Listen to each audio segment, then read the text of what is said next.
Et maintenant, un workshop consacré à l'expérience utilisateur au sein du Modern Workplace. Les endroits où le salarié peut être amené à travailler se multiplient, mais l'expérience de travail doit rester identique dans des configurations qui sont pourtant bien différentes. Un paradoxe que doit réussir à gérer le service IT des entreprises qui veut les entreprises qui veulent mettre en place un management moderne et flexible. Comment, dès lors, créer une expérience de travail fluide pour les collaborateurs? Nous en parlons avec Adélaïde Maillard, bonjour. Bonjour. Vous êtes account exécutive Digital Workspace chez VMware ou plus simplement spécialiste du Digital Workspace. Et on en parle également avec Cédric Dervaux, bonjour. Bonjour. Et vous êtes Country Manager France chez Mobinergy. Alors on va commencer, pour introduire en fait ce workshop, on va commencer avec vous Adélaïde. Donc je l'ai dit, vous êtes spécialiste du Digital Workspace chez VMware. VMware qui propose aux entreprises un socle numérique avec des solutions software defined dans différents domaines, à savoir le cloud, la mobilité, le réseau ou encore la sécurité, 4 grandes thématiques.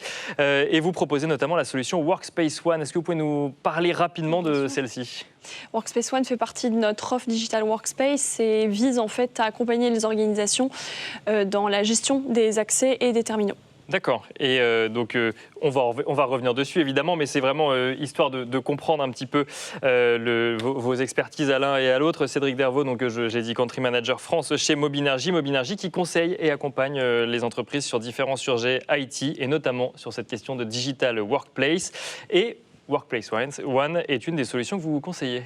Tout à fait, puisqu'en fait, on vient faire de l'orchestration autour de toutes les thématiques qui ont été défendues depuis ce matin. Je suis avec intérêt les différentes tables rondes. On vient utiliser finalement des briques chez les clients. On va les interconnecter entre elles, on va leur donner du sens et on va révéler cette expérience utilisateur. Eh ben, on va pouvoir rentrer dans le vif du sujet tous les trois. Donc, on l'a souvent répété dans la presse et depuis ce matin même, la pandémie à laquelle le monde a dû faire face a accéléré des questionnements et des usages au sein des entreprises, notamment sur la question de pouvoir travailler de partout et non plus dans un lieu défini. On veut travailler de chez soi, on veut travailler au bureau, on veut travailler en mobilité et le chez soi peut même lui-même être multiple. Après, du coup, un peu plus d'un an maintenant, un an et demi de gestion d'urgence, de gestion des mesures de restriction, d'adaptation des collaborateurs. Quels sont, Adélaïde, les nouveaux enjeux des entreprises selon vous aujourd'hui ? Alors c'est vrai, il y a un an et demi, quand la crise débutait, les organisations ont eu tendance donc à réagir sur le vif. Et aujourd'hui, un an et demi après, on est plus dans une réflexion donc autour d'une nouvelle stratégie, une nouvelle façon de travailler. On va appeler ça même... On s'en va vers un travail hybride, un modèle hybride. D'ailleurs, il y a certaines entreprises telles qu'Apple, PSA, ils l'ont déjà annoncé. Il y a ce changement donc, qui crée de nouveaux enjeux. Donc on parle déjà de 3 jours en présentiel plutôt que 5. D'accord. Donc voilà, tout ça, donc, il y a déjà des réflexions en fait au sein des entreprises sur vous ne reviendrez pas 5 jours sur 5 au travail. On réfléchit sur le rythme qui conviendra le mieux non seulement à l'activité de l'entreprise, mais aussi aux volontés des collaborateurs, parce que j'imagine que ça vient des collaborateurs. Exactement. Et puis on s'est aussi rendu compte qu'à la maison, en tout cas en étant en télétravail, on pouvait assurer pour certains rôles évidemment, on peut assurer son rôle. Après, donc ça c'est un premier enjeu pour les entreprises. Et puis, il y a l'enjeu surtout pour la DSI, parce qu'il y a un poids sur ses épaules. Parce que finalement, nouveau modèle hybride veut dire outils numériques adaptés. Et on a de quoi se poser la question, est-ce que les outils aujourd'hui suffisent ? Les outils traditionnels tels que le VPN, est-ce que finalement va me suffire aujourd'hui pour assurer à la fois la sécurité des collaborateurs de l'entreprise et aussi l'expérience utilisateur en tant que telle ? Donc c'est 2 sujets, parce que VPN, on n'est plus sur de la sécurité, expérience utilisateur. Donc c'est les 2 premiers sujets qui ressortent quand on parle de la mise en place d'un moderne workspace aujourd'hui. Exactement. Et on a un dernier aspect, je dirais plutôt économique, où finalement on a des réductions forcément de coûts. La DSI va être contrainte de toujours faire plus, avec potentiellement moins de ressources, moins de budget. C'est vrai que le rôle du DSI est mis à rude épreuve depuis déjà quelques années, mais encore plus depuis quelques mois. Cédric Dervaux, même question, retour d'expérience 1 an et demi plus tard, les grands enjeux que vous voyez au sein des entreprises sur la mise en place de ce Modern Workspace hybride. On peut dire que c'est une réalité aujourd'hui, cette hybridation. Surtout qu'il n'intervient pas exclusivement sur cette notion de télétravail. On vient s'intéresser au parcours numérique en fait, du collaborateur. Grâce aux outils qu'on a à disposition, on va le faire dès l'instant où on rentre le futur collaborateur dans l'entreprise, donc même la démarche d'aller le chercher.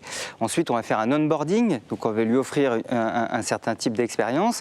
On va lui donner son environnement. Et donc là, suivant les métiers, il faut parler de use case ou en tout cas d'usage métier. On ne fait pas la même chose avec quelqu'un qui travaille sur un chariot médical, par exemple, une infirmière, et puis quelqu'un qui est contrôleur de la SNCF ou quelqu'un qui fait de la recherche et de l'industrie.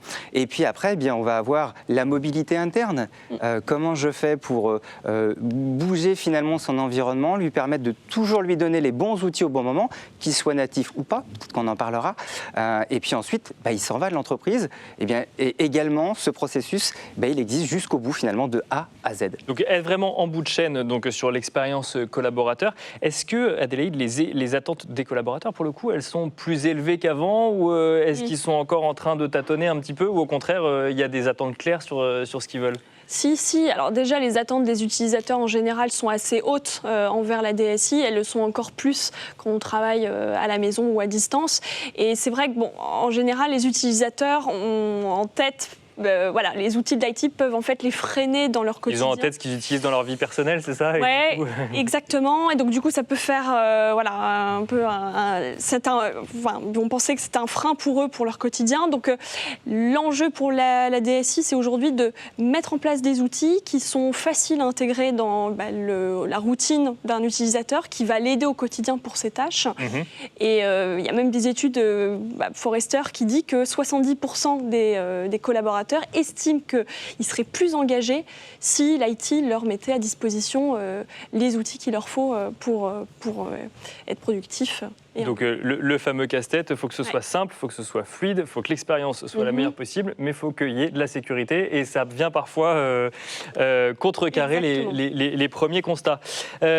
Si on veut, Cédric, vous parliez d'assurer donc de continuité de l'expérience, du design au build et du build jusqu'au run. Comment est-ce qu'on peut conserver et renforcer la qualité d'expérience ? Pour reprendre un petit peu cette terminologie-là qui nous est propre derrière l'IT. Voilà, derrière ça, en fait, se cachent des phases de projet, tout simplement.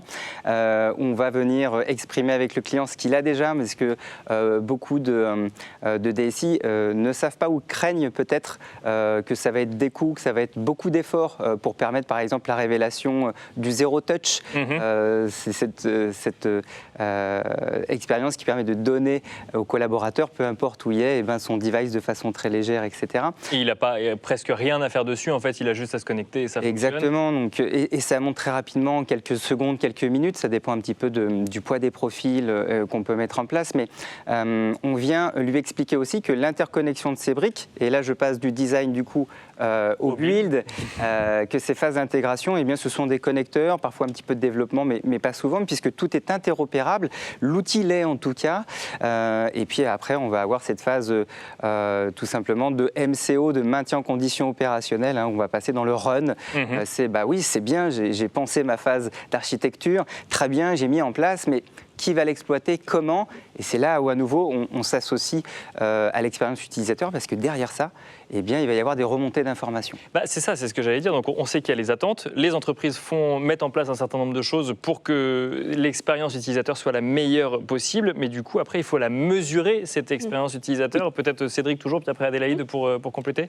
Alors, on va définir en fait tout simplement des clés de succès, des indicateurs, des KPI, comme on dit, qui vont permettre en fait des remontées d'infos. Alors, on va le faire avec Intelligence chez VMware, mais sur le principe, je vous donne un exemple très concret. Vous mettez en place toujours du zéro touch. Donc on a cette mécanique qui permet de révéler l'environnement complet, que ce soit sur du Windows 10, du Mac ou même du Chrome, il n'y a aucun souci. L'utilisateur, donc la DSI va se dire c'est très bien, j'ai fait finalement l'effort de faire du zéro touch. Oui, mais derrière il y a l'utilisateur. Si on fait un zéro touch en 3 secondes, il va nous dire waouh. Si on le fait en 1 minute ou 2 minutes, il va dire waouh, c'était rapide. Puis si on le fait en 5 minutes ou 10 minutes, il va dire je vais avoir le temps d'aller chercher un café.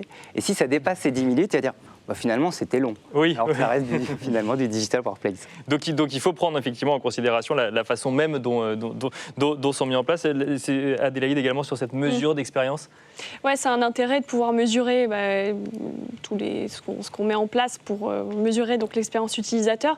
Alors dans les faits, on a des outils aujourd'hui. Alors chez VMware, c'est le cas. opérationnellement parlant, accompagne les organisations parce que on a des analyses poussées sur les applications, leur taux d'utilisation, des informations précises sur les devices, leur santé par exemple, ce qui permet finalement à l'IT, à l'admin, de pouvoir pousser des actions automatisées comme par exemple changer la batterie, proposer de changer la batterie d'un Donc anticiper en fait avant même qu'on se retrouve devant le moment où la batterie tombe en rade, si je peux l'exprimer ainsi, d'anticiper en fait la durée de vie de la batterie. Exactement. Alors je vous propose une légère pause puisqu'en fait on a Philippe qui fait des dessins des différents sujets qu'on traite tout au long du workshop. Donc on l'a vu passer très rapidement, mais on peut le remettre avec les outils digitaux. Je suis zen. Bon voilà, le message est passé. Les ailes me poussent, le télétravail en liberté, une réalité. Il n'y a que du positif apparemment dans le télétravail. Bon, je vais peut-être un petit peu freiner le petit bonhomme qu'on voyait sur le dessin. Adélaïde, vous avez évoqué cette question de sécurité, un sujet indispensable finalement pour les entreprises, voire même un prérequis pour la continuité du télétravail. Comment est-ce qu'on s'y prend aujourd'hui ? Alors c'est vrai que la cybersécurité, c'est un enjeu fort. Et l'enjeu fort aussi, c'est cybersécurité et impact minimisé pour l'utilisateur. D'accord. Alors c'est vrai que cybersécurité, c'est important parce qu'on s'est rendu compte que selon le César, 37% des cyberattaques sont intimement liées à la mise en place du télétravail. D'accord. Donc ça veut dire que depuis un an, on a vu une explosion finalement des cyberattaques.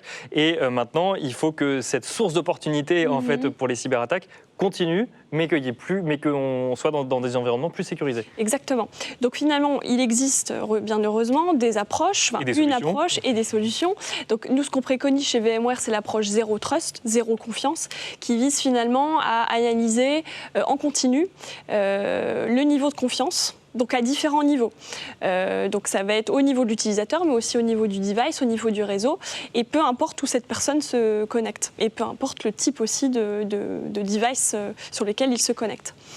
Donc comment ça se passe opérationnellement parlant ? On va avoir des analyses au niveau des vulnérabilités, on va avoir une visibilité sur la posture de l'appareil, on va pouvoir mettre à jour, mettre en conformité, même à distance, un device.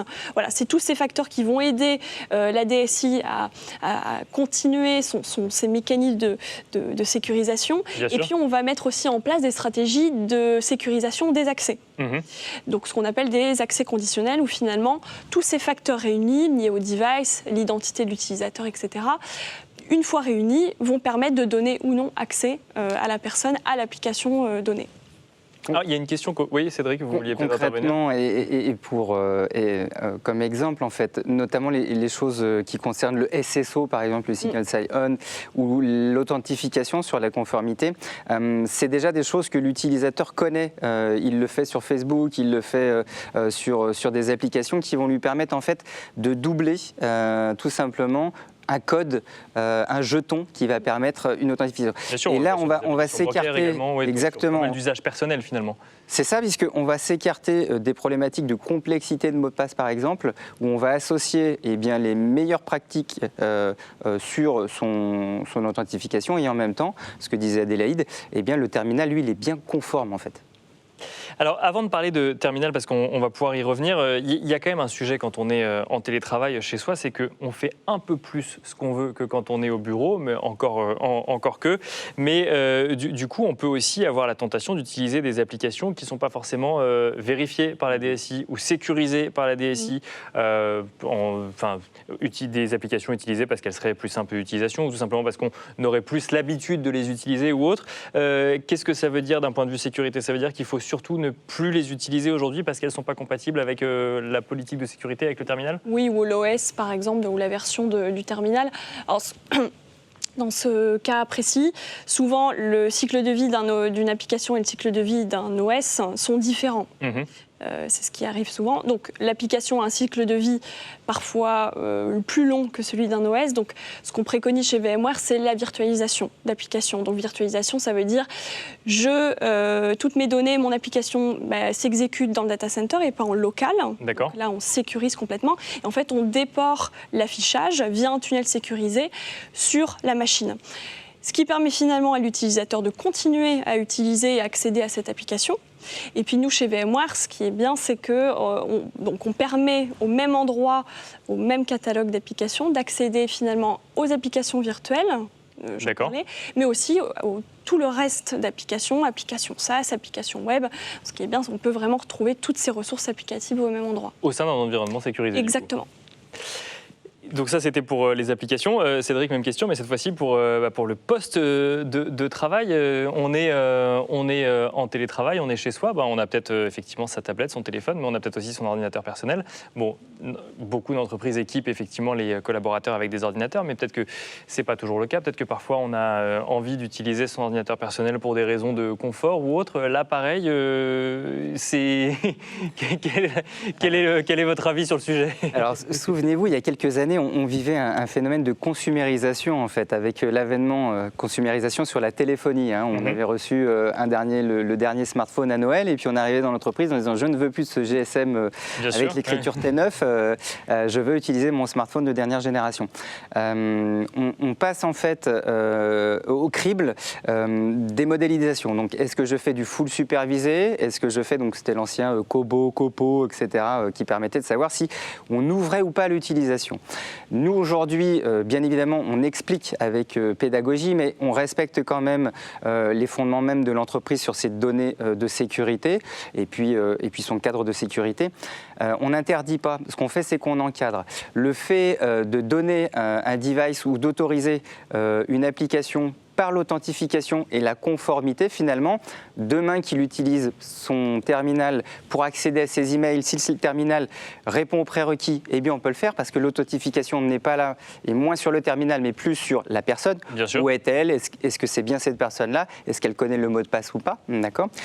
Ou sur une tablette, puisque de toute façon, les applications sont natives et elle aura le même mécanique. Ça dépend vraiment des entreprises. Le curseur est à placer selon les projets. C'est ça, c'est quand même ce que je comprends, c'est que finalement, ces notions de sécurité, ça dépend aussi de la politique de l'entreprise et donc j'imagine peut-être de l'activité de l'entreprise quelque part aussi. Adélaïde, je vous vois acquiescer sur le sujet. Une question toujours peut-être sur le poste de travail quand même. Il y a le PC personnel, le PC ou en tout cas l'équipement professionnel, mais justement on peut avoir des PC, des Mac, des smartphones de différentes marques, que ce soit des iPhones ou des Android, parfois même des équipements Chrome. Pour autant, tous ces outils, il faut être capable de les configurer à distance, il faut être capable de les monitorer à distance. Est-ce que ce n'est pas un casse-tête supplémentaire pour la DSI aujourd'hui? Et tout là est l'enjeu, et de plus en plus d'organisations sont confrontées à cet enjeu-là. Évidemment, il y a une complexité opérationnelle, parce que finalement, pour les mobiles, on va avoir le MDM, pour les postes, on a des outils comme le PCLM. Et donc, multiplicité des outils pour l'organisation et du coup, des coûts plus importants parce qu'on on a une fragmentation des outils. Donc, ces outils-là sont en train d'évoluer, ce qu'on appelle vers l'UEM, la gestion unifiée de terminaux. C'est ce qu'on fait chez VMware aujourd'hui, ce qu'on propose. Et ce qui permet finalement de standardiser les process, de gérer le cycle de vie de cet ensemble en fait, de périphériques qui est assez hétérogène, mais de la même façon.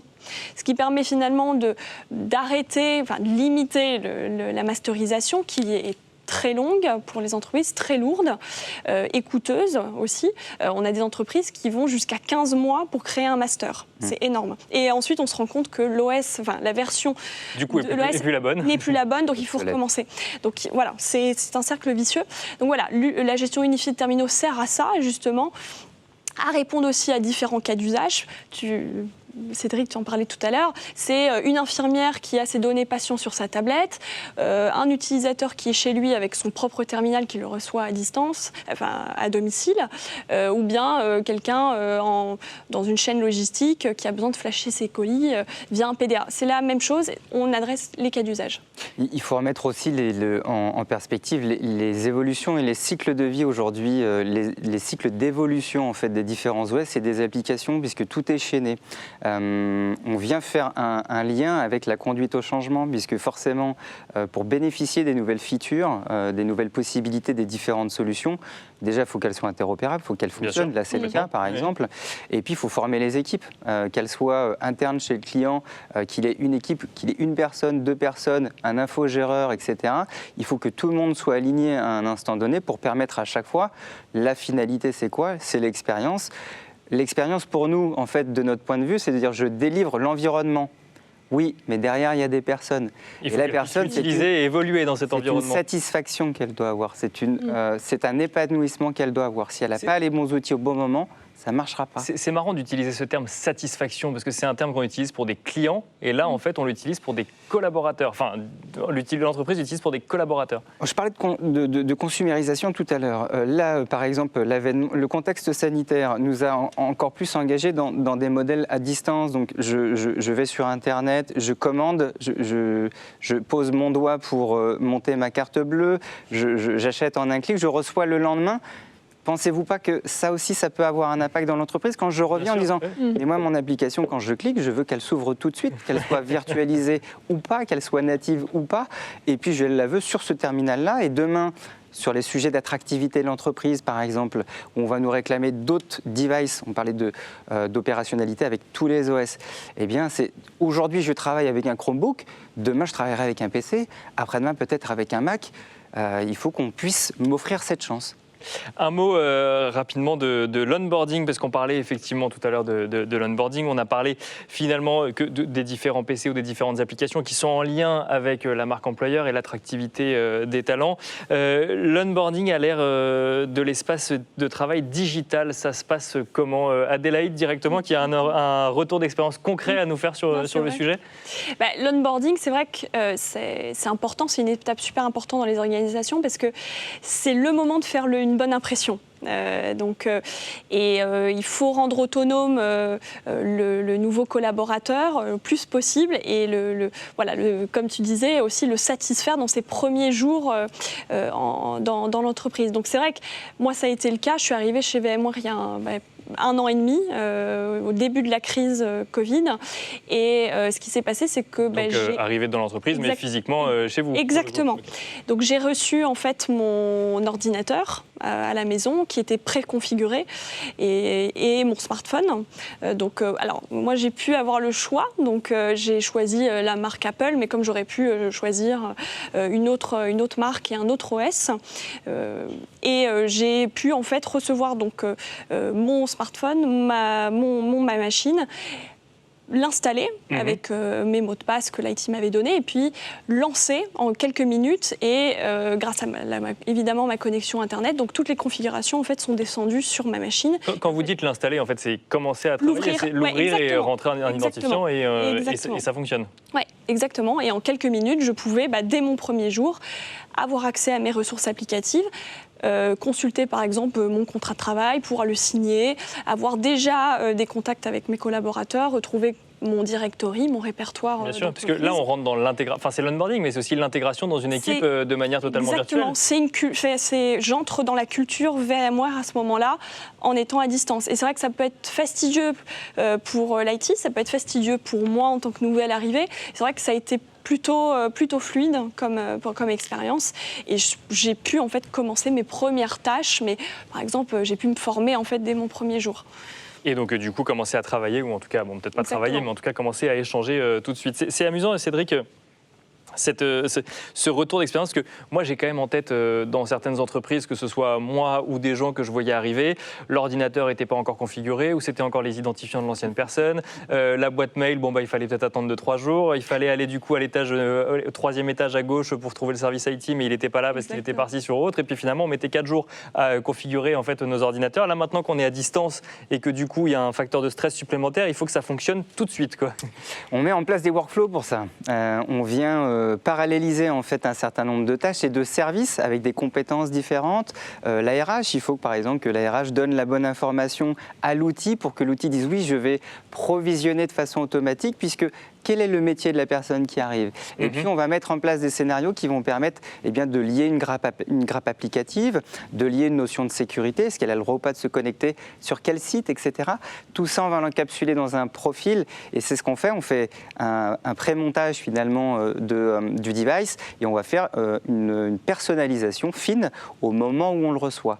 Ce qui est important, c'est qu'à travers cette expérience, on va même encore plus loin que l'onboarding, c'est-à-dire que ce qui est fait en effort pour réaliser en fait cet onboarding est valable aussi peut-être dans la MCO. Demain, Adélaïde, tu es en panne, il te suffira en fait de rendre ton terminal, on va t'en donner un nouveau et tu vas réaliser la même expérience.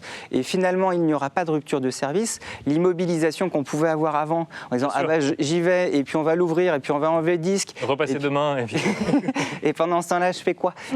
Ça, c'est pareil, on vient le gommer. Donc, il y a beaucoup d'efforts qui sont faits là sur le modern management, le digital en tant que tel, qui servent en plus à beaucoup d'autres expériences. Donc le zéro touch dont on parlait tout à l'heure, finalement, est également le même quand il s'agit d'entretenir ou de maintenir en fait les appareils. En fait, l'idée derrière, c'est qu'on se sente quand même appartenir à une entreprise, même si on n'est pas physiquement dans le lieu de l'entreprise. Le lieu de l'entreprise n'est plus le seul facteur d'appartenance à l'entreprise. Exactement. Certains vont le réclamer. Certains d'autres vont le subir, c'est oui, c'est vrai. À nous de donner les outils qui permettront de révéler cette expérience. Bon, j'ai encore quelques questions pour vous, mais je ne suis pas le seul, donc on va prendre vos questions. On va commencer avec Mohamed. Et j'ai l'impression que Mohamed et Issaka, d'ailleurs, vous avez une question qui est assez similaire. Je vais prendre celle de Mohamed et je vous lirai les deux, mais la réponse ce sera, à mon avis, la même. Mohamed qui vous dit, dans les pays où la connexion est de mauvaise qualité, est-ce que vos solutions pourraient être de la même qualité? Question d'Issaka, comment peut-on utiliser VMware One en Afrique, Workspace One plutôt, en Afrique, surtout dans le Sahel où l'Internet est un enjeu majeur qui freine la transformation digitale. Donc, même question sur l'utilisation de cette solution dans des zones où l'accès à Internet est plus compliqué. Là, il y a l'exemple de l'Afrique, mais je pourrais vous donner pas mal de régions en France où la question est la même. Sûr, des agences bancaires, mais il y a plein d'endroits où... Alors, ça reste le nerf de la guerre, c'est-à-dire que cette notion de débit et d'échange, puisqu'on va challenger en fait l'infrastructure et le device, peu importe lequel, il y a un moment, il faut qu'il y ait quand même un flux, d'accord? C'est obligatoire. Ce qu'on est capable de faire aujourd'hui, c'est d'aller suffisamment loin ou dans la préparation de la machine et ou dans sa personnalisation pour séquencer les tâches. D'accord? Par exemple, on s'est déjà retrouvé avec des goulots d'étranglement où, dans une entreprise, mais même à la Défense, où on a la fibre, eh bien, vous avez 120 utilisateurs qui reçoivent un nouveau smartphone, par exemple. Et simultanément, vous avez quasiment 120 personnes du même service qui vont demander leur provisioning. D'accord. Ça, ce schedule, ça s'organise. On va faire un bout de provisioning directement au travail, généralement les couches de sécurité, les applications métiers, et le reste, eh bien, peut-être sur un Wi-Fi à la maison, tout simplement. Voilà, donc c'est des choses. On peut avoir par exemple des solutions Chrome OS avec des kiosques où le provisioning c'est 3 secondes. Voilà, donc c'est très différent, mais puisque l'ensemble des outils de toute façon à distance, voilà, donc tout est envisageable. Tout est envisageable, donc du coup c'est à la carte entre guillemets pour l'entreprise, pour la satisfaction collaborateur, du coup, si je comprends bien. Toujours. Toujours Toujours une solution. Un nouveau dessin que l'on voit apparaître avant de revenir un petit peu sur les échanges que vous avez avec vos clients. Donc, standardiser les process sans rupture de service, c'est simple. Il faut aligner les outils, avoir des collaborateurs bien connectés. Ça, c'est sûr que ça commence par ça. Et justement, Adélaïde, quand vous échangez avec vos clients sur ce sujet général de créer une expérience fluide pour les collaborateurs. Est-ce que c'est un sujet d'actualité chez eux ou est-ce qu'il faut faire de la pédagogie et qu'est-ce qui ressort des échanges? Ce qui ressort, c'est qu'il y a une volonté d'unification de l'expérience, parce qu'on se retrouve aujourd'hui avec différents devices, on l'a dit, à la fois l'ordinateur, le laptop, le smartphone ou parfois la tablette. Ce qui a d'important, c'est que l'utilisateur puisse en fait retrouver la même expérience, ne perde pas de temps à retrouver toutes les applications qu'il a besoin en fait au quotidien. Bien sûr. Donc l'unification, c'est une expérience unifiée. Exactement. Donc c'est vraiment le point sur lequel ils mettent l'importance, c'est on veut offrir une expérience unifiée Exactement. À mon collaborateur, qui soit en région parisienne, qui soit à Bordeaux, Exactement. Dans le sud-est ou dans l'entreprise. Et jusqu'à son device personnel qui est potentiellement, si l'entreprise, l'organisation le souhaite, bien sûr, peut, sur sa tablette, par exemple, personnelle, accéder à cette même expérience. Donc ça va, en fait, dès qu'on est en lien avec l'entreprise, il faut que l'expérience soit exactement la même, qu'il n'y ait pas d'expérience dégradée, si je comprends bien. Oui, qu'il y ait une cohérence. Il y a des points de blocage, peut-être, des craintes sur l'expérience On n'aurait pas de métier sinon. Non, oui, c'est ça. Il y a quand même des moments où vous intervenez, oui, j'imagine. Alors, ce ne sont pas des craintes, en tout cas, parce qu'il faut vraiment que les DSI soient conscientes qu'elles ont souvent 80-90% des outils pour le faire. Le plus souvent, et je le disais tout à l'heure, ce sont des connecteurs. Il existe un certain nombre de programmes, suivant les plateformes, qui vont nous permettre en fait de lier les outils. Dès l'instant où les outils sont liés, finalement, vous avez ce management prédictif, ce management organisationnel, peu importe les métiers d'ailleurs, qui vont me permettre de toute façon de descendre les configurations. Il n'y a aucun souci. Et donc ça me permet de faire le lien avec l'accompagnement. Du coup, c'est un peu ce que vous venez de me dire, c'est un peu ce que j'imagine, vous dites aux entreprises. Il n'y a aucun souci. Alors, bien sûr, il y en a toujours. Il y a des challenges. Voilà, c'est ça. Il y a des challenges, il y a des choses comme ça. Ce que l'on vient aussi dire au-delà de l'implémentation des outils, dans l'architecture, etc., c'est la conduite au changement. Donc, c'est vraiment quelque chose à ne pas oublier. Il n'est pas... il est facile de croire que de mettre dans les mains une belle expérience, quelque chose de simple, par exemple sur le Zero Touch, suffira à rendre l'expérience bonne pour l'utilisateur. On a quand même aujourd'hui tous des sensibilités à l'outil informatique qui fait que non, il faudra aller plus loin. On parle souvent de l'humain, on parle de renonder, d'avoir quelqu'un quand même au cas où au téléphone, etc. Donc ça ne fait pas tout, mais ça fait beaucoup du chemin. Et Adélaïde, pour finir rapidement, on a connu les bureaux comme argument de marque employeur, on connaît de plus en plus les équipements comme argument de marque employeur. Est-ce que demain, l'expérience de travail unifiée, l'expérience de travail à distance sera à prendre en compte pour l'attractivité des talents et sera du coup à prendre en compte au niveau RH? Bien sûr, et ça commence déjà. Alors, je peux donner encore l'exemple de VMware, ça a été le cas.